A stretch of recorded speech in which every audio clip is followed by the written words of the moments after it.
My grandparents died. I inherited their $42 million organic farm empire. My parents demanded I hand it over. When I refused, they secretly bought the building of my pediatric therapy clinic and evicted me. It happened on a rainy Tuesday at 4 o'clock, right during a session with a 7-year-old autistic boy named Leo. My world of quiet healing was shattered by a single eviction notice. Before I tell you how I legally dismantled their entire lives, subscribe and tell me where you are watching from. I leaned in and whispered, "You made your last mistake." Rosabella and David stood by the door with 2 armed officers. They looked at their expensive watches. 60 minutes. That was exactly how much time they gave me to clear out 5 years of my life's work. I did not scream. I did not beg. I simply nodded, picked up my heavy canvas tote, and began packing. I ignored the expensive crystal vase Rosabella had bought me for Christmas. A meaningless prop meant to look good in family photographs. Instead, I carefully packed Leo's weighted sensory blanket. I packed the soft textured toys, the visual schedule boards, and the thick, confidential medical files of 20 vulnerable children who relied on this safe space. Rosabella scoffed from the doorway, her arms crossed tightly over her designer trench coat. She told me I was being overly dramatic. She said I could keep the lease on the clinic today if I just signed the farm over to David's real estate development company. I kept my back to her. I zipped up the last canvas bag, grabbed my raincoat, and walked out into the pouring rain without a single backward glance. By 9:30 that night, I was driving up the interstate, the rhythmic thumping of the windshield wipers my only company. The rain was coming down in thick, blinding sheets. My hands gripped the leather steering wheel so tightly my knuckles turned pale white. The car heater blasted warm air, but I felt freezing cold from the inside out. I pulled over at a dim, flickering rest stop to make the hardest phone call of my life. I called Leo's mother. The phone rang 3 times before she answered, her voice tired but warm. I had to tell her the clinic was closed indefinitely. I had to listen to her sharp intake of breath, her panicked, desperate questions about where little Leo would go for his severe sensory meltdowns. My throat tightened into a painful knot. Tears threatened to spill, but I swallowed them down. I promised her I would figure something out. I promised her I would never abandon her son. When I hung up, the silence in the car was absolutely deafening. I stared out at the blurry, glowing streetlights. David and Rosabella thought they had completely won. They thought stripping away my livelihood would break my spirit. They thought I was still the quiet, obedient daughter who would easily crumble under their immense financial pressure. But as I pulled back onto the dark, empty highway, my mind drifted away from the brutal eviction. I drove toward the only real home I ever knew, the engine humming against the storm. I thought back to the official reading of the will exactly 3 weeks ago. I thought about the heavy oak table in the downtown law firm, the smell of expensive furniture polish, and the thick, suffocating tension in the room. Mostly, I remembered Lawyer Adam. I remembered the sharp, calculating look in his eyes when he handed me that sealed envelope across the desk. It was not a look of pity. He knew something else. I turned off the main highway and drove onto the long, winding gravel path of the Hudson Valley. The heavy iron gates of the farm loomed in the headlights, familiar and incredibly steady. This was the massive empire Carson and Selena had built from the dirt up. I parked my car near the wraparound porch and stepped out into the freezing night air. Even in the pouring rain, the place instantly smelled like home. It smelled like damp earth, crushed oak leaves, and the sweet, sharp scent of overripe apples waiting for the autumn harvest. I unlocked the heavy wooden front door and stepped into the pitch-black hallway. I did not turn on the overhead lights. I navigated the quiet house entirely by memory. I walked into the massive living room, my boots softly padding against the original hardwood floors. The house was painfully quiet without them. I trailed my fingers along the back of Carson's favorite reading armchair. The worn leather still held the faint comforting aroma of his pipe tobacco and old paperbacks. I moved toward the kitchen, staring at the huge farmhouse sink where Selena used to stand, humming soft jazz tunes while she washed freshly picked vegetables. Every single corner of this house was saturated with their immense, unconditional love. I sank onto the faded floral sofa and pulled Selena's knitted throw blanket over my freezing shoulders. For the first time since David and Rosabella had barged into my clinic, the shock finally wore off. The adrenaline completely left my veins, leaving behind a crushing, hollow exhaustion. I buried my face in the soft wool of the blanket and wept. I did not cry for the sudden loss of my clinic. I did not cry over the vicious cruelty of the two people who were supposed to be my parents. I cried solely for my grandparents. I cried because the world felt infinitely darker without their warm laughter and their steady, guiding hands. I stayed there in the dark for a long time, letting the immense grief wash over me in heavy, crashing waves. When the tears finally stopped, the rain outside had slowed to a gentle drizzle. A pale, silvery moonlight began to filter through the large bay windows, casting long shadows across the room. I took a deep breath, wiped my eyes, and stood up. I walked slowly toward Carson's old oak study at the back of the house. The room was perfectly preserved. Carson was a man of meticulous records, and he trusted no one with his legacy easily. His thick ledgers were still neatly stacked on the corner of his massive desk. I sat in his heavy leather chair, seeking a lingering sense of his protection. My hand absently reached for the top right drawer. I pulled it open. Tucked all the way in the back, hidden beneath a stack of old farming almanacs, was a small object. It was a heavily carved wooden box with a tiny brass keyhole. I traced the intricate patterns on the lid. The box was locked. To understand the magnitude of this war, you have to go back exactly 3 weeks. The lawyer's office was a sprawling, glass-walled suite in the absolute heart of Manhattan. It was an environment perfectly suited for David and Rosabella. They sat across the polished mahogany table, dressed in their finest morning attire. Rosabella adjusted her designer silk scarf, while David repeatedly checked his diamond watch.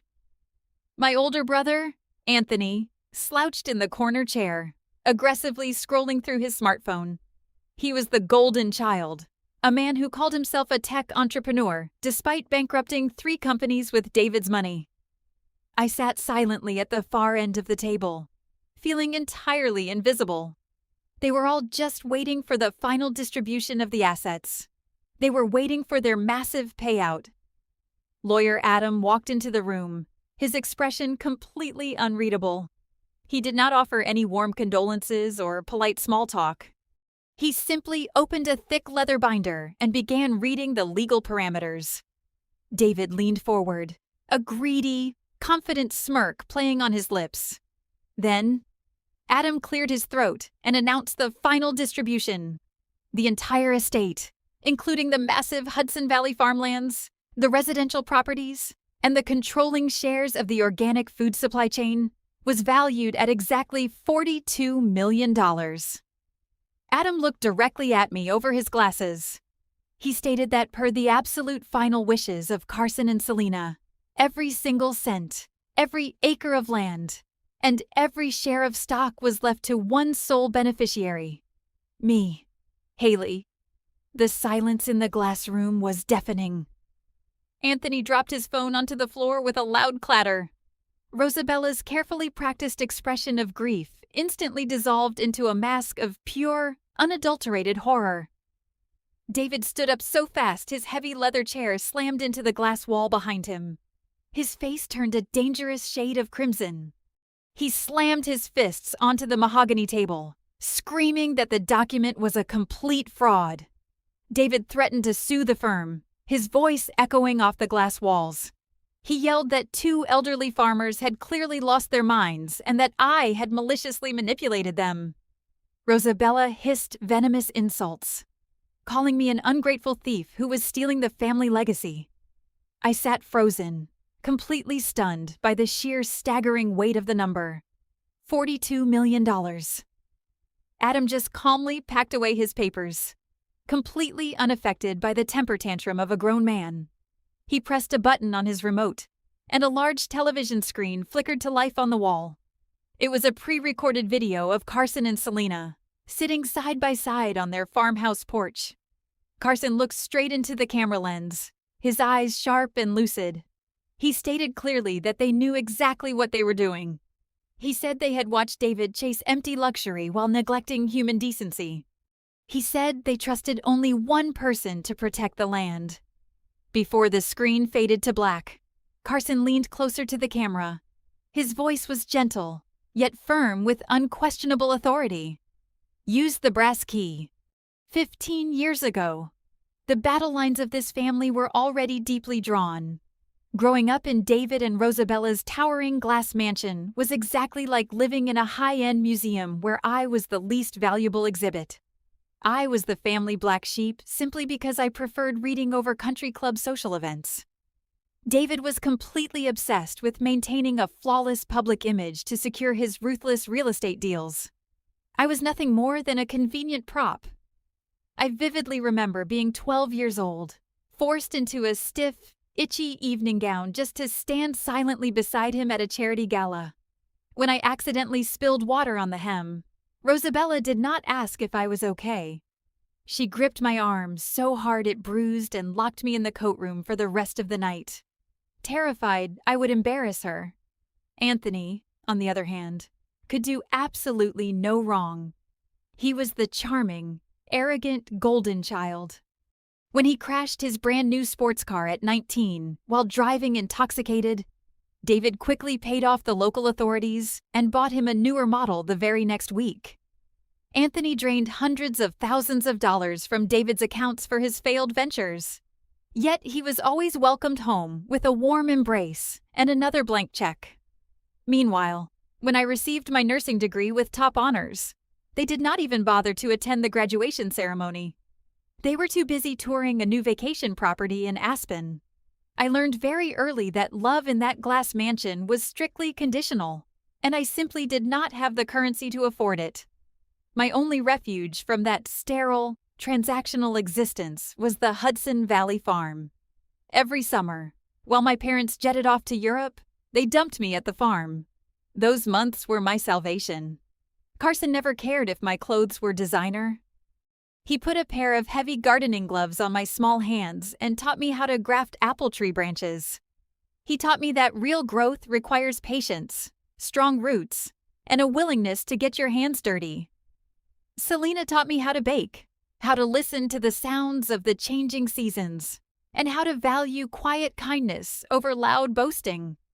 They saw the frightened, discarded girl hiding behind quiet eyes, and they actively chose to love her. They built my entire foundation of self-worth.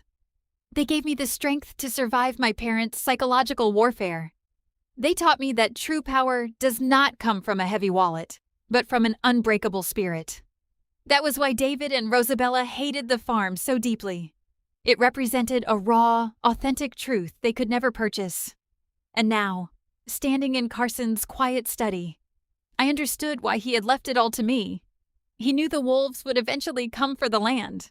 He knew I was the only one who would fiercely stand in their way. I touched my silver necklace.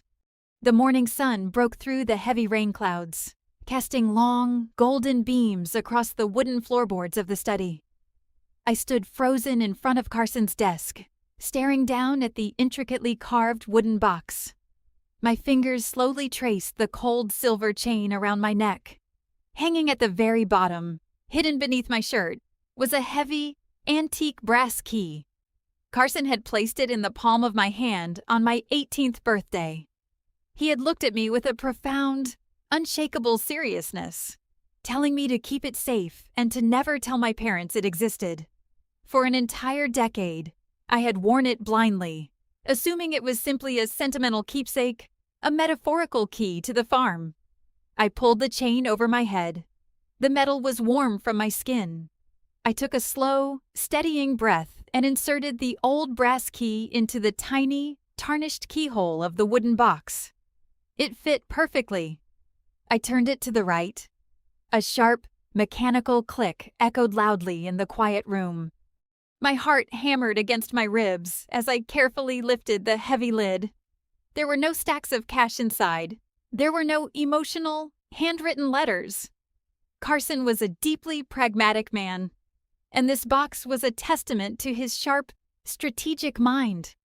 Resting on a bed of dark velvet was a small, encrypted black USB drive and a single, crisp piece of heavy cardstock. I unfolded the thick paper. It contained a set of precise typed instructions. It listed the name of a highly secure private bank located just 20 miles away in the center of town. Below the bank's name was a specific vault number and a long, complex alphanumeric passcode. At the very bottom of the page, in Carson's unmistakable, sharp handwriting, was a single sentence: "Do not open this until they show their true faces." A cold shiver ran down my spine. My grandparents had known exactly what David and Rosabella would do. They had anticipated the brutal eviction from my clinic. They had foreseen the ruthless intimidation tactics. While my parents spent years arrogantly believing they were outsmarting two simple, elderly farmers, Carson and Selena had been quietly building a fortified legal fortress. They knew that my parents' insatiable hunger for wealth would eventually blind them to their own fatal vulnerabilities.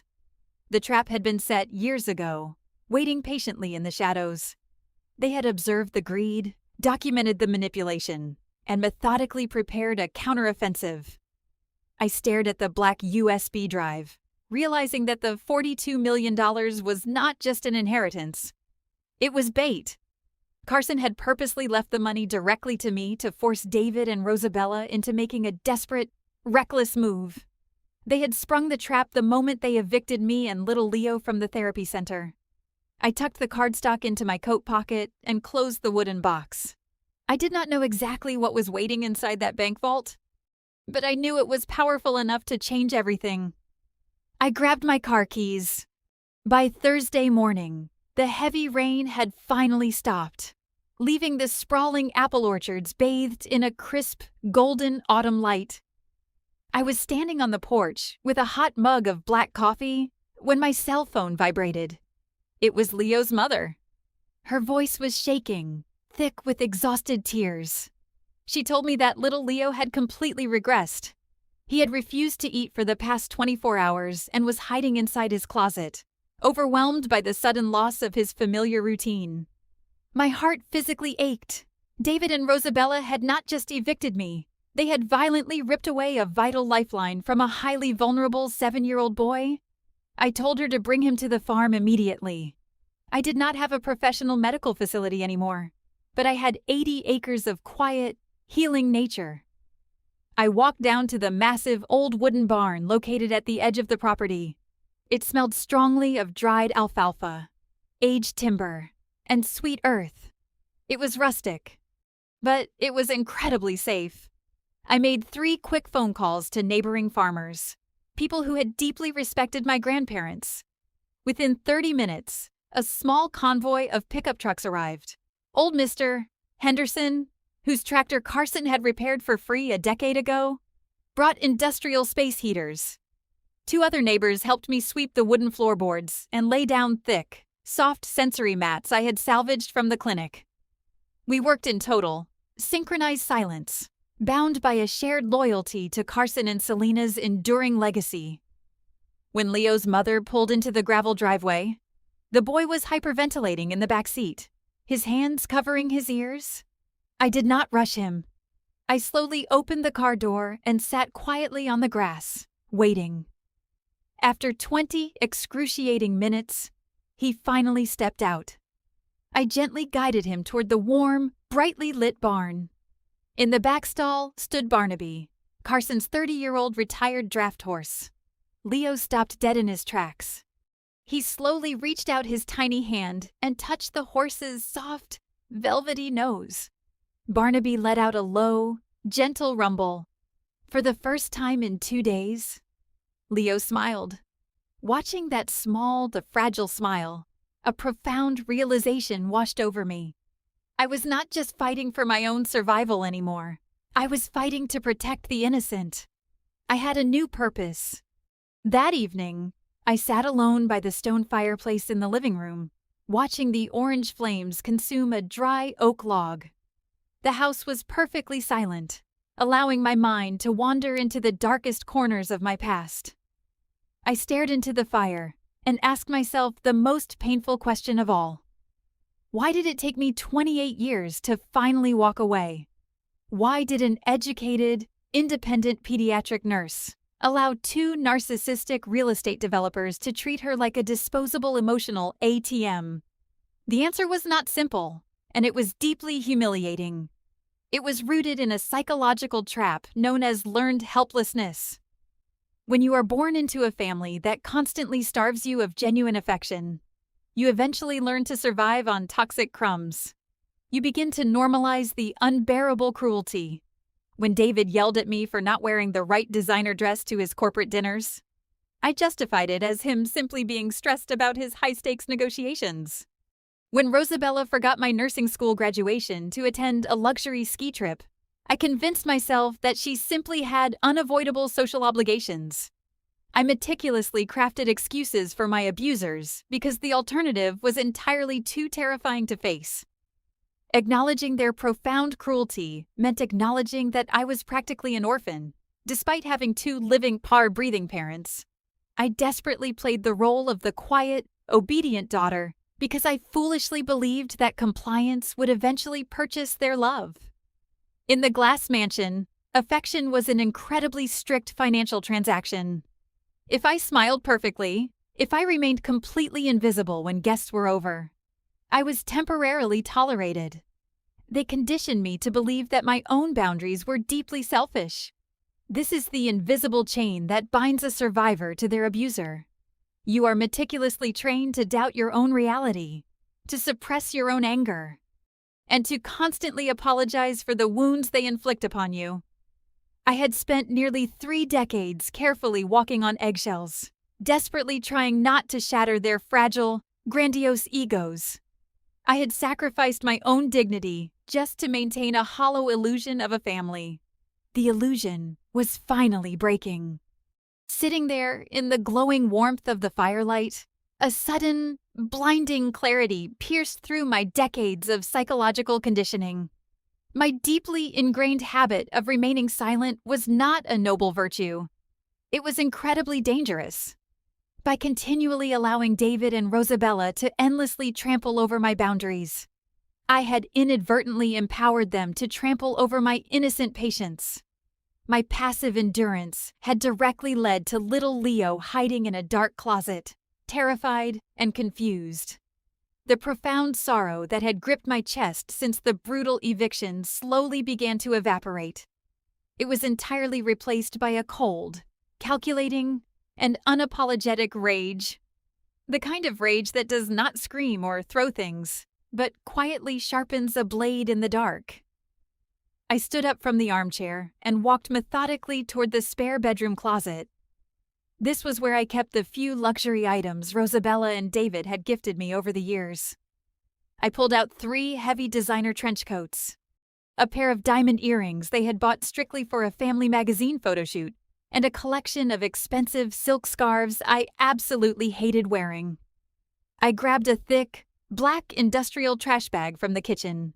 I did not fold the items. I did not hesitate. I shoved the thousands of dollars worth of hollow, manipulative gifts into the plastic bag. The heavy silk and expensive wool meant absolutely nothing to me. They were the physical manifestations of my emotional imprisonment. I dragged the heavy black bag down the wooden porch steps, across the wet gravel driveway, and hurled it directly into the large metal dumpster by the main gate. The heavy lid slammed shut with a loud, incredibly satisfying metallic clang. Standing there in the cool night air, I looked back at the warm, glowing windows of the farmhouse. I finally accepted the absolute truth. I was an orphan. I did not have a mother or a father. I only had 2 ruthless corporate predators who happened to share my DNA. But I also realized I had an impenetrable fortress, a $42 million legacy, and the brilliant, protective ghost of Carson standing right beside me. The chain was finally broken. The fragile piece of the farm was aggressively shattered late Friday afternoon. The loud, obnoxious crunch of gravel announced the arrival of a shiny silver Porsche. I was standing on the porch, wiping dirt from my gardening boots, when Anthony stepped out of the driver's seat. He was dressed in a tailored casual suit that probably cost more than my monthly nursing salary. He wore a practiced, deeply patronizing smile. He walked up the wooden steps, attempting to look like the concerned, benevolent older brother. He said he came to check on me, claiming that David and Rosabella were simply grieving and had acted completely out of character. He suggested we sit down, have a drink, and quietly sign the farm over to keep the family perfectly united. I did not invite him inside the house. I did not offer him a drink. I stood firmly blocking the doorway, my arms casually crossed over my chest. I watched his eyes dart nervously toward the living room, desperately trying to spot any valuable documents. I spoke in a low, perfectly even tone. I told him he was wasting his expensive gas. Anthony scoffed, dropping the fake empathetic brother routine entirely. His face contorted into a nasty, arrogant sneer. He took a threatening step forward, telling me I was a naive kindergarten teacher who had absolutely no idea how to manage a massive corporate agricultural empire. He demanded I hand over the property before I ruined everything they had built. I looked directly into his panicked, bloodshot eyes. I did not raise my voice a single decibel. I plainly stated that I knew exactly why he was acting so incredibly desperate. I told him I knew about the $3 million debt he owed to underground private lenders after his latest tech startup spectacularly failed. I watched the arrogant color completely drain from his face, leaving him a pale, trembling mess. I calmly explained that David could not bail him out this time unless they sold this exact piece of land. Without this farm, Anthony was going to face some very dangerous people all by himself. He opened his mouth to speak, but no words came out. He practically ran away. At exactly 9 o'clock on Monday morning, I walked through the heavy glass doors of the Hudson Valley Private Bank. The atmosphere inside was sterile, echoing with the hushed, discreet murmurs of extreme wealth. I approached the head manager's desk, presenting the thick cardstock Carson had left me, along with my identification and a certified copy of the death certificate. The manager's eyes widened slightly when he read the vault number. Without a single word, he escorted me down a long, heavily guarded corridor into the subterranean vault. The air down there was freezing cold. He left me alone in a small, private viewing room, placing a heavy steel lockbox onto the polished metal table. My hands were surprisingly steady as I entered the long alphanumeric passcode Carson had provided. The heavy metal lock disengaged with a dull, heavy thud. I opened the lid. Inside rested a thick, remarkably well-preserved manila folder sealed with dark red wax. I broke the seal and pulled out a towering stack of dense financial documents. My eyes scanned the complex legal jargon, slowly piecing together a horrifying narrative of absolute corporate betrayal. It was a comprehensive record of a $5 million commercial mortgage, discreetly taken out 2 years ago. The loan was heavily leveraged against David's failing luxury condominium project in the city. I turned to the final page of the sprawling contract. The collateral listed for this massive, high-risk loan was a significant portion of Carson and Selena's agricultural supply chain shares. At the very bottom of the page, supposedly authorizing this massive transfer of wealth, was my grandfather's signature. I stared at the dark blue ink. I had spent countless childhood summers watching Carson carefully log his farming expenses. I knew the precise, sharp angles of his handwriting intimately. The signature on this banking document was a masterful, highly practiced imitation. But the subtle slant of the letters was completely wrong. David had not just been a terrible, neglectful father. He had crossed a massive, unforgivable legal boundary. He had committed a highly punishable act of federal wire fraud. But there was something else. Tucked neatly beneath the fraudulent $5 million mortgage documents was a second, much thinner envelope. This one was stamped with the official insignia of a highly reputable private investigative firm. I carefully opened it and pulled out a densely typed 30-page forensic analysis report. Carson had not been a naive, trusting old farmer. He had suspected David's treacherous financial maneuvers the moment the loan was secretly processed. He had silently hired a retired federal handwriting expert to thoroughly analyze the forged signature on the mortgage agreement. I read through the meticulous microscopic breakdowns, the ink density charts, and the absolute, undeniable conclusion. The expert certified, beyond any shadow of a reasonable doubt, that Carson had never signed that specific document. I sat alone in the freezing bank vault, completely overwhelmed by the sheer, calculating genius of my grandfather. Carson had held a loaded, perfectly documented legal weapon in his hands for 2 entire years. He could have easily sent his son-in-law to federal prison the very day this report arrived. Instead, Carson chose to wait. He documented the crime, secured the undeniable evidence in a vault, and patiently gave David enough rope to eventually hang himself.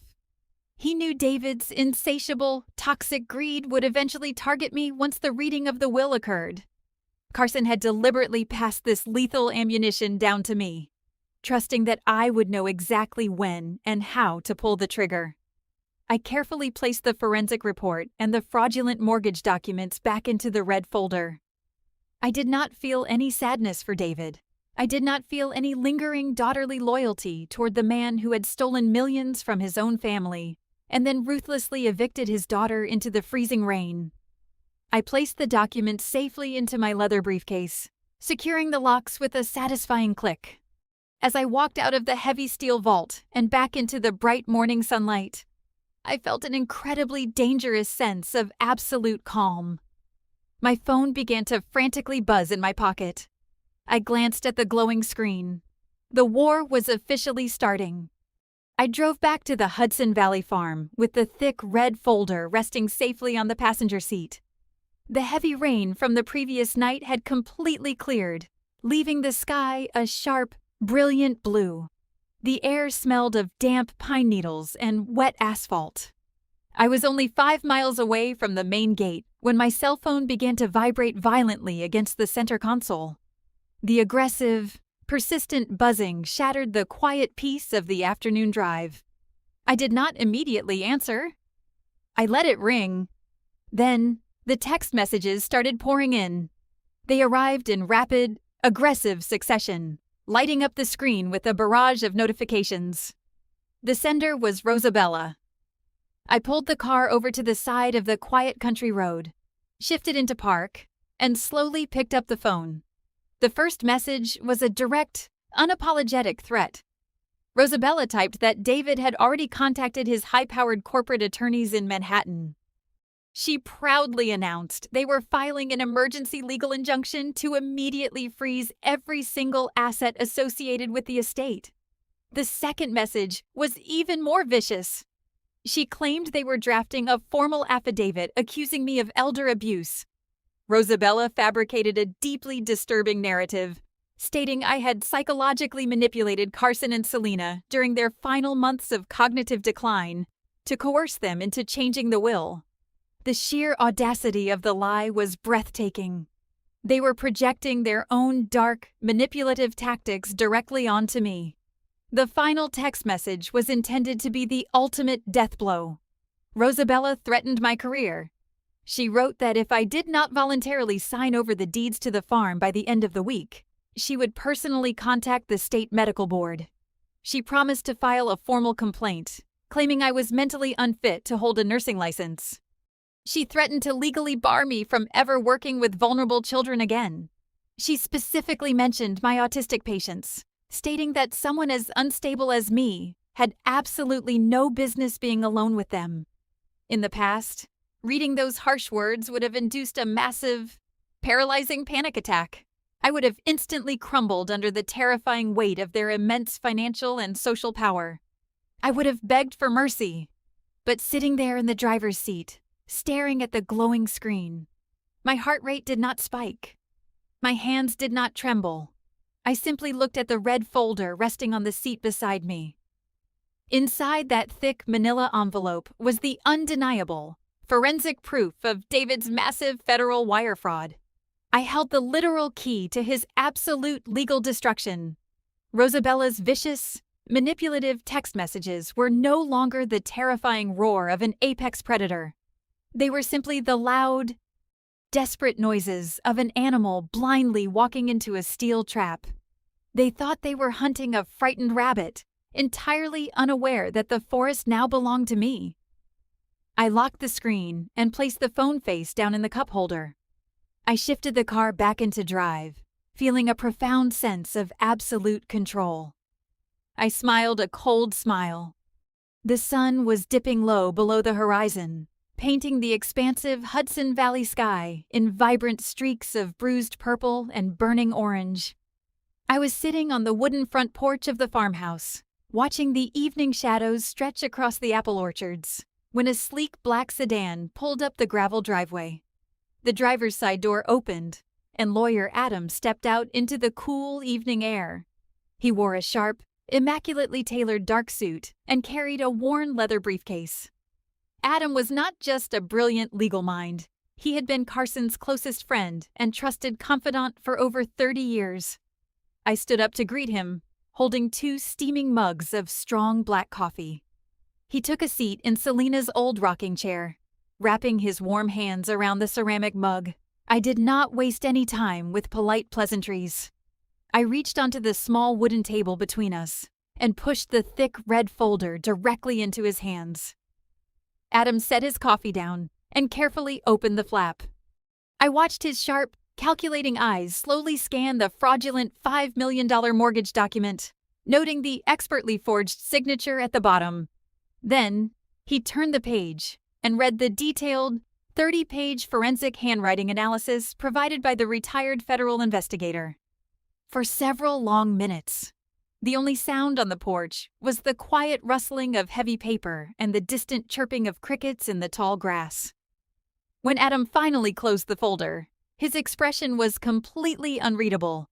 He slowly took off his reading glasses and looked out over the vast expanse of the farm. He let out a long, heavy sigh that seemed to carry the immense weight of a decade of hidden secrets. He turned back to me, his eyes suddenly gleaming with a fierce, protective intensity. He told me that Carson had trusted him with many things, but he had kept this ultimate weapon completely hidden until the precise moment it was needed. Adam stated that David's arrogance had finally outpaced his intelligence. Forging a signature on a federally backed commercial loan was not a simple family dispute. It was a massive, highly punishable federal felony. Adam explained the severe legal ramifications. David was looking at a minimum of 10 to 15 years in a federal penitentiary for wire fraud and financial conspiracy. His entire luxury real estate empire would be instantly frozen, audited, and eventually dismantled by the authorities. Adam leaned forward, resting his elbows on his knees. He told me that David and Rosabella firmly believed I was nothing more than a naive, defenseless sheep. Adam's voice dropped to a low, commanding whisper. He said it was finally time to show them the teeth of the wolf. Have you ever discovered a dark secret that could completely destroy your toxic family? Let me know your story down in the comments if this resonates. We prepared for total war. The following 48 hours were an absolute masterclass in meticulous, cold-blooded legal preparation. We completely transformed Carson's quiet, wood-paneled study into a fortified corporate war room. Adam brought in 2 of his sharpest junior associates, and together, we began preparing the guillotine. There was absolutely no room for error, no space for emotional hesitation. We were actively constructing an impenetrable legal fortress. Adam explained the exact, methodical steps we were taking. He drafted a comprehensive subpoena to demand all original communications between David and the Hudson Valley Private Bank. He prepared sworn, notarized affidavits detailing the exact timeline of the forgery discovery. Every single document was triple-checked, sealed, and securely filed away in his firm's heavily guarded servers. While Adam flawlessly handled the massive financial felonies, I systematically dismantled Rosabella's malicious personal threats. I did not wait for her to execute her vicious plan to ruin my nursing career. I actively took the offensive. I picked up my phone and directly called the executive director of the state medical board. I calmly and professionally informed them of the ongoing, highly volatile estate dispute involving my parents. I provided them with a preemptive, legally binding statement from Adam's office, explicitly outlining Rosabella's documented text messages weaponizing my medical license. By aggressively establishing the undeniable context of familial extortion beforehand, I completely neutralized Rosabella's only real weapon. If she tried to file a false report now, it would immediately be flagged as malicious retaliation. Next, I secured the physical perimeter of the farm. I called the local security firm that Carson had always trusted implicitly. Within hours, they installed upgraded, high-definition surveillance cameras at the main gate, the barn clinic, and every entrance to the farmhouse. I provided the security team with clear, high-resolution photographs of David, Rosabella, and Anthony. I signed a formal, legally binding trespassing directive. If any of them set foot on the property without a scheduled, supervised legal appointment, they would be immediately arrested for criminal trespassing. I was not going to allow them to ambush me the way they had ambushed my therapy clinic in the city, in the middle of the intense legal chaos. I walked down to the barn clinic to check on little Leo. He was happily stacking wooden blocks near the horse stall, completely insulated from the ugly corporate war brewing just a few miles away. Watching his innocent, highly focused face solidified my resolve. I was not just protecting an inheritance, I was protecting his safe haven. I sat at Carson's heavy oak desk, meticulously reviewing the towering stack of finalized defensive paperwork. The overwhelming, suffocating anxiety that used to choke my throat whenever I defied my parents was entirely gone. It had been completely and permanently replaced by the quiet, steady rhythm of legal procedure. I realized in that moment that true power did not involve screaming matches, throwing expensive objects, or having hysterical crying fits. True power was a carefully drafted, legally binding document. True power was allowing the law to do the incredibly heavy lifting, while you remained perfectly still. Every loophole was permanently closed. Late Wednesday evening, as we finalized the ultimate defensive strategy, I asked Adam a question that had been quietly nagging at the back of my mind. Why had Carson and Selena bothered with a traditional will at all, if they knew David was secretly forging documents and aggressively plotting to steal their wealth? Why risk a public reading in a fancy Manhattan law office? Adam leaned back in his leather chair, a slow, knowing smile spreading across his weathered face. He poured himself another cup of black coffee and began to explain the brilliant, multi-layered deception my grandparents had carefully orchestrated. He formally introduced me to the absolute ultimate legal shield, the irrevocable trust. Adam explained that the 26-page will he read to my family 3 weeks ago was completely genuine, but it was essentially a hollow decoy. Years before the tragic car accident, Carson and Selena had quietly transferred every single significant asset directly into an irrevocable trust. This included the sprawling 80-acre farm, the residential properties, and the controlling shares of the massive organic supply chain. A trust is a completely separate legal entity, and the word irrevocable is the vital key. Once those massive assets were securely placed inside the trust, they legally ceased to belong to Carson and Selena as individuals. Therefore, those assets could never be included in their personal estate to be fought over in a messy probate court. This meant that David's forged signature on the $5 million commercial mortgage was not just a massive felony. It was functionally useless. He had illegally leveraged a corporate loan against shares that Carson did not technically own anymore. The bank had severely failed to verify the trust's ownership structure, an oversight that would soon cost them millions. Rosabella's aggressive threats to contest the will on the grounds of mental incompetence were equally pointless. Even if she miraculously found a corrupt judge to invalidate the decoy will, it would not matter. The $42 million were safely locked inside the trust, and I was named the sole, unchallengeable trustee and beneficiary. Adam pointed to a specific clause near the bottom of the page. He noted that Carson explicitly designed this so that any legal challenge by David or Rosabella would instantly trigger a complete financial audit of their interactions with the farm over the last decade. It was a brilliant, flawless failsafe. If they fought, they actively exposed themselves to extreme federal scrutiny. If they surrendered, they walked away with absolutely nothing. Carson had intentionally set up the decoy will to flush them out into the open, forcing them to reveal their monstrous greed. They were currently spending thousands of dollars furiously punching a thick brick wall, believing it was a fragile sheet of glass. I stared down at the crisp legal pages detailing the trust, absolutely awestruck by my grandfather's flawless legal architecture. He had protected me from the grave, ensuring that my parents' ruthless manipulation could never pierce the walls of this sanctuary. The intense fear that had plagued my entire childhood completely evaporated, replaced by a cold, calculating respect for the law. The trap was perfectly set. While we were silently securing the perimeter of the trust in the Hudson Valley, a very different scene was unfolding 50 miles away. Adam had quietly employed a highly discreet private investigator to carefully monitor David and Rosabella's movements, ensuring they did not attempt to liquidate any hidden assets or flee the jurisdiction. The investigator's detailed audio report arrived via secure email late Wednesday night. It painted a vivid, profoundly sickening picture of absolute arrogance.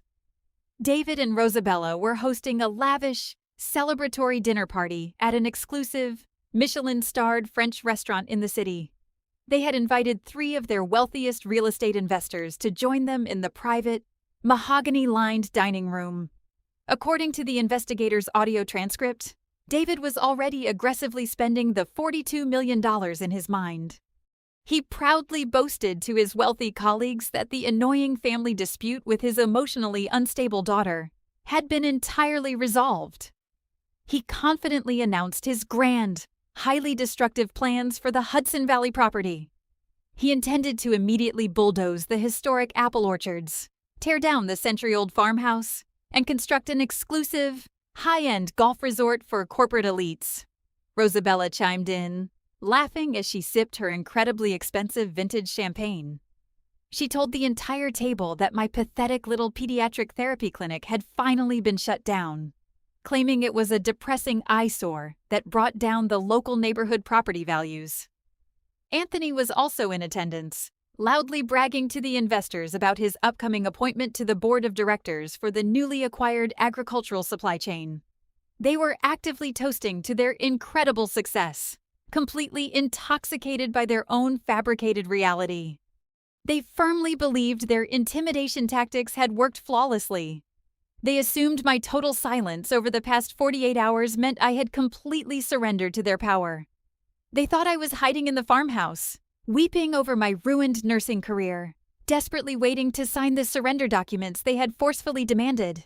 The sheer, unadulterated hubris of their lavish celebration was almost difficult to comprehend. Reading the transcript did not ignite my anger. It only solidified my profound, unshakable disgust. These were people who viewed the destruction of a therapeutic sanctuary for autistic children as a casual dinner party anecdote. They viewed the systematic dismantling of a beautiful, century-old farm as a massive corporate victory. As I read David's exact quote about bringing in the heavy bulldozers by next Tuesday, I calmly forwarded the entire investigator's report to Adam's secure server. I thought about Carson's calloused hands. Hands that had gently nurtured this soil for decades. The contrast between my grandparents' quiet dignity and my parents' loud, vulgar greed had never been sharper. Let them drink their expensive champagne. I closed the silver laptop, feeling a deep, resonating peace settling into my chest. The higher they forcefully built their towering pedestal of lies and deceit, the harder the inevitable fall was going to be. They had spent their entire lives treating human beings like disposable stepping stones. Now, they were about to step off a very steep cliff. Their arrogance blinded them completely. It was Thursday morning, the final, incredibly quiet hour before the inevitable collision. I woke up just before dawn, long before the sun crested over the rolling hills of the Hudson Valley. The farmhouse was completely still, wrapped securely in a thick, insulating blanket of cold morning mist. I brewed a strong pot of dark coffee and walked out onto the expansive wooden porch. I wore a simple pair of denim jeans and one of Carson's old, comfortable flannel shirts. I did not need to dress in expensive, intimidating designer suits to project authority. I held the absolute truth, and the truth requires absolutely no protective armor. I took a deep, grounding breath of the crisp autumn air. I walked slowly down the gravel path toward the old wooden barn to check the physical perimeter. The newly installed security cameras hummed silently in the upper corners, their tiny red lights blinking steadily in the dim dawn light. Inside the barn, the therapeutic sensory mats were neatly arranged and perfectly clean. Barnaby, the old draft horse, softly chewed his morning hay, completely unbothered. This space was safe. Leo and his mother would arrive later in the afternoon, completely shielded from the ugly, corporate warfare that was about to loudly unfold in the main house. I walked back to Carson's study and unlocked the heavy leather briefcase one last, critical time. I carefully laid out the documents on the polished oak desk. The thick, red-bound folder containing the forged $5 million mortgage. The detailed 30-page forensic handwriting analysis from the former federal investigator. The legally binding, irrevocable trust documents, officially notarized by the state. Everything was meticulously organized, perfectly sequential, and legally lethal. I poured my coffee and sat in the heavy leather chair, letting the profound silence of the farmhouse wash over me. The frightened, neglected girl who used to hide in the coat room at glamorous corporate galas was completely gone. She had been permanently replaced by the fiercely protective guardian of a $42 million legacy. At exactly 9:30, the distinct sound of crunching gravel echoed down the long driveway. It was not David and Rosabella. It was Lawyer Adam, stepping out of his black sedan. But he was not alone. From the passenger side emerged the current mayor of the town, a man who had deep, lifelong respect for my grandparents. From a marked cruiser behind them stepped the county sheriff, a stern, no-nonsense woman carrying a thick clipboard. They walked up the porch steps in total, unified silence. They were not here to intimidate. They were here to officially bear witness to the absolute truth. I opened the door. Adam checked his silver watch, adjusting his pristine white cuffs. The sheriff took a slow sip of her coffee, her sharp eyes systematically scanning the room, confirming the tactical layout of the exits. The mayor gave me a warm, reassuring nod, silently communicating that the entire town stood firmly behind Carson and Selena's bloodline. The grandfather clock on the mantel ticked loudly, each passing second actively pulling the painful past away and pushing the undeniable future forward. The legal trap was heavily armed, the official witnesses were seated, and the arrogant bait was currently driving up the highway. The vultures land at 10. At exactly 10 o'clock, the heavy crunch of expensive tires on gravel broke the morning silence. A sleek, black Mercedes sedan parked aggressively close to the front porch steps. David emerged first, actively adjusting his bespoke Italian suit jacket, completely oblivious to the damp mud permanently staining his polished leather shoes. Rosabella followed closely behind, holding a designer umbrella as if desperately shielding herself from the sheer existence of a working farm. Anthony climbed out of the back seat, lazily scrolling on his smartphone, looking utterly bored by the entire excursion. I remained perfectly seated in Selena's rocking chair. I did not stand up to greet them. I simply took a slow, measured sip of my black coffee. Assessing a patient's vital signs is the first crucial step in any emergency triage. I applied that exact same diagnostic coldness to my family as they marched up the wooden steps. Their heart rates were noticeably elevated, fueled by pure, unadulterated arrogance. David pushed the front door open without bothering to knock, completely expecting to find me cowering alone in the dark. Instead, he walked directly into a heavily fortified room. Lawyer Adam sat comfortably at the dining table, his briefcase open and ready. Beside him sat the mayor of the town, offering a polite but icy nod. Leaning casually against the stone fireplace was the county sheriff, her arms crossed firmly over her uniform badge. The confident, predatory smirk completely vanished from David's face. He stopped dead in his tracks, blinking rapidly as his brain struggled to process the overwhelming shift in power dynamics. Rosabella halted right behind him, letting out a soft, confused gasp as she recognized the local authorities. Anthony finally looked up from his phone, his jaw going entirely slack.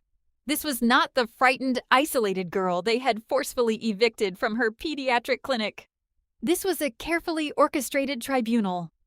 I did not raise my voice. I did not show an ounce of fear. I gestured toward the empty chairs across the table, my tone smooth and deadly calm. We have a lot to discuss. I watched David's chest puff out as he instinctively tried to fall back on his usual intimidation tactics. He took a heavy step forward, his voice booming as he demanded to know why local law enforcement was trespassing on what he falsely claimed was his legal property. The sheriff did not flinch. She tapped her polished badge with one finger and calmly informed David that she was present as an official, impartial witness at the direct request of the estate's sole legal trustee. The sudden realization that he was no longer the most powerful person in the room hit David like a physical blow. Their illusion was shattered.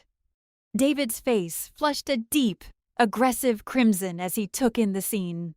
He immediately attempted to forcefully establish dominance, pointing a shaking finger at Adam and demanding that all unauthorized personnel leave his property immediately. I set my ceramic coffee mug down on the wooden table. The sharp clink echoed loudly in the tense room. "Sit down, David," I commanded. It was the absolute first time in 28 years I had ever addressed him by his first name. He flinched visibly, as if I had physically struck him across the face. Rosabella stepped forward, her eyes narrowing with vicious, maternal fury. She raised her hand, fully intending to slap the insolence out of me, just as she had done so many times in the glass mansion. Before she could even close the distance, the sheriff stepped smoothly between us, her hand resting casually near her utility belt. She advised Rosabella to think very carefully about her next physical movement. Adam did not even look up from his paperwork. He began to read aloud, completely ignoring their sputtering outrage. He formally presented the documentation of the irrevocable trust. He methodically explained that the initial will they had fought so hard to contest was nothing more than a carefully crafted legal decoy. The $42 million estate was never part of standard probate. It was completely untouchable by any personal claims. David and Rosabella owned absolutely 0% of this land, 0% of the agricultural supply chain, and 0% of the liquid assets. Adam passed a certified copy of the trust document across the table. David snatched it up, his eyes scanning the dense legal paragraphs. The color drained from his face as the undeniable reality of Carson's brilliant legal architecture finally sank in. They had spent thousands of dollars on expensive Manhattan attorneys to contest a document that essentially possessed no real power.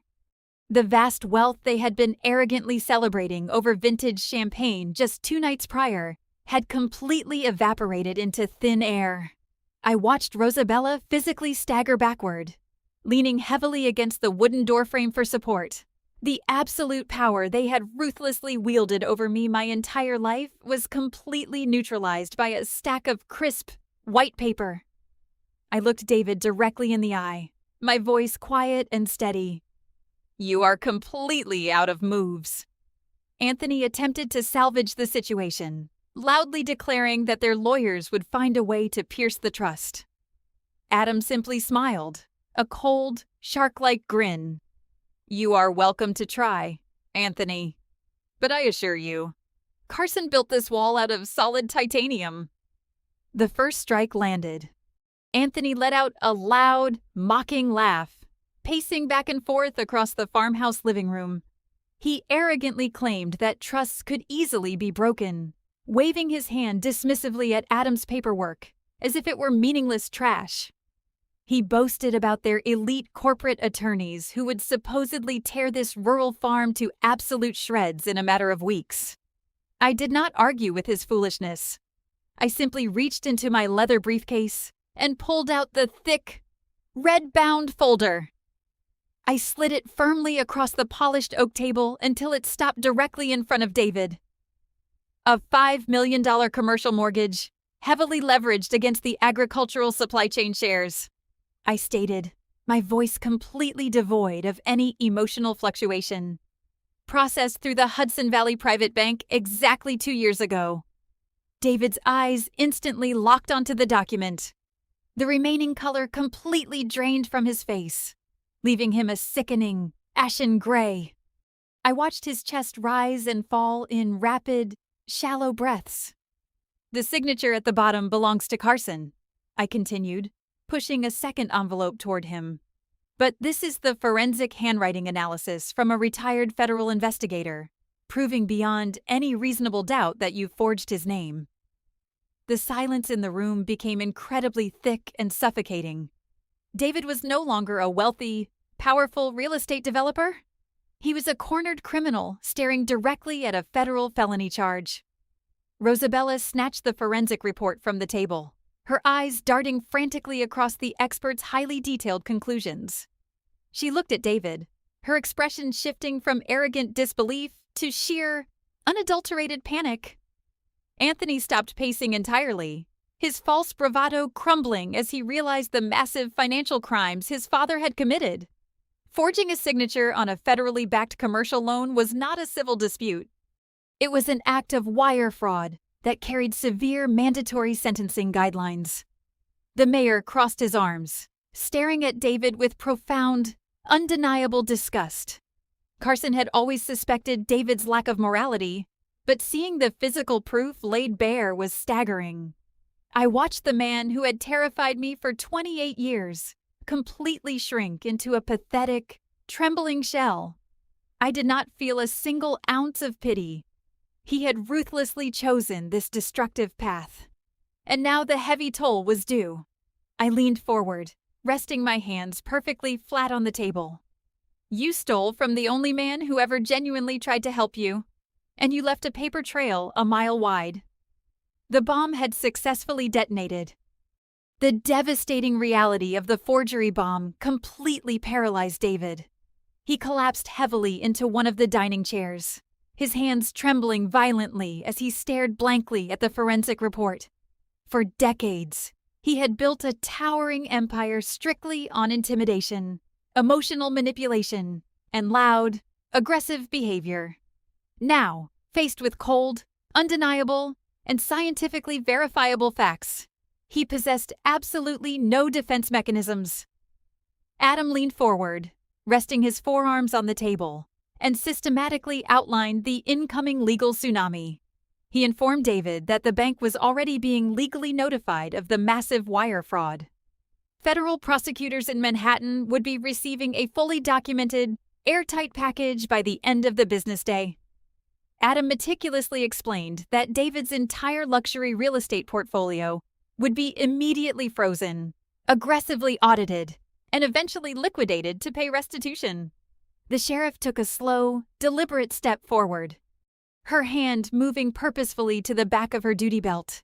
The unmistakable, sharp metallic clinking of steel handcuffs echoed loudly in the quiet farmhouse. She formally advised David that while the heavy federal charges were pending, she had an active, state-level warrant for his immediate arrest regarding felony criminal forgery. David tried to speak, He tried to formulate one of his trademark manipulative excuses, heavily relying on his usual charm to talk his way out of the crisis. But his voice completely failed him, resulting in a pathetic, broken stutter. The powerful patriarch of the family, the man who had mercilessly dictated the terms of my entire existence, was completely reduced to a speechless, sweating shell. Rosabella clung to his arm, her carefully styled hair falling wildly out of place, screaming that this was all a massive, catastrophic misunderstanding. Anthony backed away toward the front door, his eyes wide with cowardice, desperately trying to mentally distance himself from his father's sinking ship. I watched the complete and total annihilation of their artificial empire with a profound sense of diagnostic detachment. Removing a toxic tumor requires precise, unapologetic action. I had successfully completed the operation. I watched the sheriff unclip her restraints. The handcuffs gleamed brightly in the morning sunlight. The ultimate consequence was finally here. David slowly raised his trembling hands, offering absolutely no physical resistance. The sharp, mechanical click of the steel locking around his wrists was the loudest sound I had ever heard. It sounded remarkably like the heavy snapping of a massive chain. Justice was completely served. Just as the sheriff stepped forward to officially read David his Miranda rights, Rosabella let out a piercing, hysterical scream. It was not a cry of sorrow. It was the desperate, chaotic roar of a trapped paper tiger. She aggressively plunged her trembling hand into her oversized designer handbag and pulled out a crisp, freshly printed legal document bearing a bright red notary seal. She shoved it furiously toward Adam, her hands shaking with manic energy. She screamed that the trust and the forgery accusations were entirely irrelevant because she possessed a newer, superseding medical directive and a final will. She shrieked that Carson had suffered from severe Alzheimer's during his final year, that she had a doctor's signature proving his total incompetence, and that he had signed everything over to her during a period of severe cognitive decline. Anthony immediately began cheering, completely buying into his mother's desperate, fabricated lifeline. Rosabella glared at me with absolute venom, promising to send me to federal prison for elder exploitation. I did not blink. I did not exhibit a single ounce of panic. I had spent my entire nursing career documenting patient vitals, and I knew exactly how to definitively prove cognitive lucidity. I calmly picked up the television remote control and pointed it at the large screen behind me. "You should really watch this." "Rosabella," I said softly, my voice carrying over her loud hysteria. "Have you ever watched a malicious liar realize their ultimate deception was caught entirely on tape? If you understand that profound satisfaction, leave a comment down below." I pressed play. The high-definition video instantly flickered to life. It was completely date-stamped and time-stamped, perfectly coinciding with the exact afternoon Carson had supposedly signed Rosabella's fabricated medical directive. My grandfather sat on the porch, looking incredibly sharp, highly focused, and undeniably brilliant. He was actively engaging in a complex, highly detailed conversation about agricultural tax law and intricate supply chain logistics. The man sitting directly across from him, actively witnessing the signatures and nodding in profound respect, was not a small-town notary. It was the current Attorney General of the state of New York. Rosabella stared at the screen, her mouth hanging completely open as her fraudulent narrative was brutally dismantled by the highest legal authority in the state. Her shiny new document was completely worthless.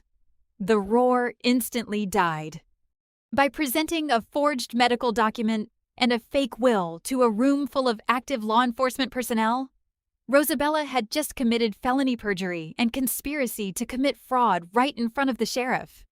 The color completely vanished from her face as the profound severity of her actions finally registered in her panicked brain. The heavy steel handcuffs had already clicked loudly around David's wrists, and mere seconds later, the sheriff produced a second pair, decisively securing Rosabella, Anthony, witnessing both of his parents being physically restrained by law enforcement, fell to his knees on the hardwood floor. He began weeping loudly, a pathetic display of absolute cowardice. He begged me to stop the authorities, desperately claiming he was entirely innocent of their massive financial crimes, and that he had no idea about the forged mortgage or the fake medical directive. I looked down at the golden child, the man who had mercilessly mocked my nursing career and aggressively demanded I hand over the farm just a few days prior. I felt absolutely nothing for him. I walked past his trembling form, my boots stepping firmly on the polished wood, and opened the heavy wooden front door wide. The cool morning air rushed into the stifling room. "Get off my land," I whispered, my voice completely devoid of any remaining familial obligation. The sheriff and her deputies expertly marched David and Rosabella out of the house and down the porch steps. They did not shout. They did not fight back. They were completely and utterly broken. Their artificial empire of glass and lies shattered into a million unrecoverable pieces. I watched the marked police cruisers slowly back out of the long gravel driveway, their red and blue lights flashing silently in the autumn air. Anthony stumbled out shortly after, physically running towards his rented Porsche, desperate to escape the catastrophic fallout.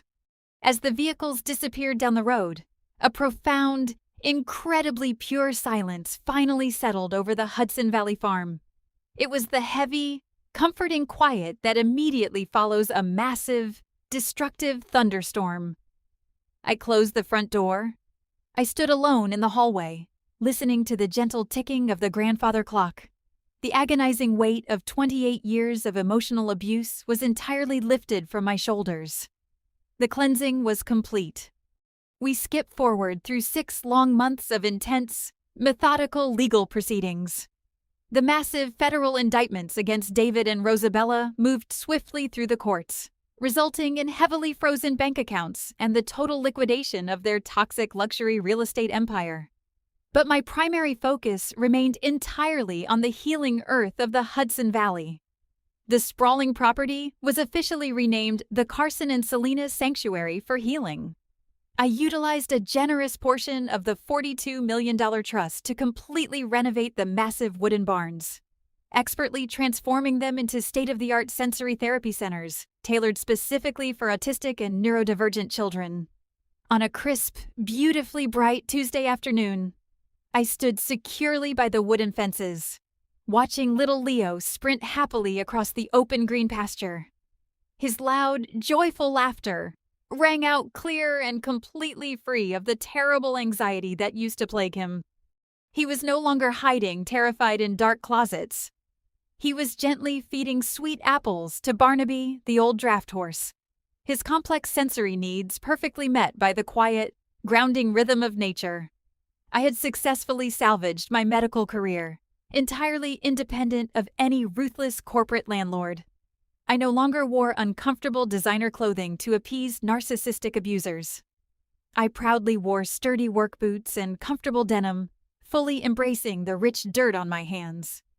The heavy, suffocating anxiety of my childhood was completely eradicated, replaced by the warm, brilliant light of a highly purposeful existence. I worked alongside passionate, dedicated therapists who shared my vision for providing accessible care to highly vulnerable families. The farm was no longer just a piece of highly contested real estate. It was a living, breathing testament to my grandparents' profound kindness. We were actively planting seeds that would grow and provide shelter for generations to come. I had successfully built a genuine, impenetrable fortress of pure compassion. I watched the afternoon sun cast long, golden shadows across the thriving orchards. The painful scars of the past had finally transformed into the fertile soil of my new life. Every child who found peace within these wooden walls was a quiet victory against the cruelty my parents represented. The future was beautifully bright. The profound, healing peace of the sanctuary was briefly interrupted early one Wednesday morning. A solitary figure slowly walked up the long gravel driveway, kicking stones with every heavy step. It was Anthony. He was absolutely no longer driving a shiny silver Porsche or wearing bespoke Italian suits. He wore faded, stained jeans and a worn canvas jacket, looking completely hollowed out and exhausted. The federal bank authorities had seized his luxury apartments. His fraudulent tech companies had completely dissolved, and his wealthy social circle had entirely abandoned him the exact second his parents were criminally indicted. He stood at the bottom of the porch steps, physically shivering in the crisp autumn chill, and pathetically asked if I could spare a few $1,000s to help him secure a tiny apartment in the city. I looked at the brother, who had mercilessly mocked my nursing career and arrogantly sneered at my traumatic eviction. I did not hand him a blank check. I did not offer him a warm embrace. Instead, I walked over to the mudroom, picked up a heavy pair of rubber work boots and an empty wooden apple-picking basket, and tossed them forcefully down the stairs. They landed at his feet with a heavy, uncompromising thud. "Minimum wage," I stated, my voice completely devoid of pity or malice. "Your shift starts at exactly 6 o'clock tomorrow morning. If you complain even once, or if you ever raise your voice at any of the children, you are permanently fired." Anthony stared at the dirt-covered boots for a long, incredibly humiliating moment. His shoulders slumped in total defeat. Then, he silently bent down and picked them up. True justice was not completely destroying him. It was forcing him to learn the exact value of honest, backbreaking labor. He walked away toward the workers' cabins without a single word. He was finally learning how to earn his place in the world. I watched him trudge across the dirt. A stark contrast to the golden child who used to effortlessly glide through glass mansions. The sanctuary was big enough to heal many things, but he had to do the grueling work himself. The lesson had officially begun. I sit on the wraparound porch as the golden autumn sun sets over the valley, sipping a mug of hot black coffee. The house is completely quiet, but it is no longer the terrifying, heavy silence of a glass mansion filled with unsaid resentments. It is the deep, profoundly fulfilling silence of a soul that has finally found absolute peace. People often romanticize the concept of family, heavily insisting that blood is thicker than water and that you must endlessly forgive those who share your genetics. But sometimes, the only thing that specific bloodline carries is a highly toxic poison. I spent 28 years mistakenly believing that my inability to earn their love was my own profound failure. I was completely wrong. True family does not demand that you set yourself on fire just to keep them temporarily warm. True family protects you, fiercely and unconditionally, even from beyond the grave. Carson and Selena proved that love is an active, protective choice, not an agonizing obligation. If you are currently the chosen black sheep of your family, if you are endlessly exhausting yourself trying to please people who strictly view you as an emotional ATM, please hear me right now. Walking away is not a selfish act of betrayal. It is a necessary act of survival. You hold the absolute key to your own sanctuary. You simply have to be incredibly brave enough to turn the lock. Legacy isn't what you inherit, it's what you protect. If my journey resonated with you, if you have ever had to boldly cut the invisible chains of a toxic family to find your own peace, please hit like, subscribe, and share your powerful story in the comments down below. You are absolutely not alone. The journey starts today. I set my empty coffee mug down on the wooden railing and looked out at the thriving apple trees. The shadows were growing longer, but for the very first time in my life, I was absolutely not afraid of the dark. The journey starts today,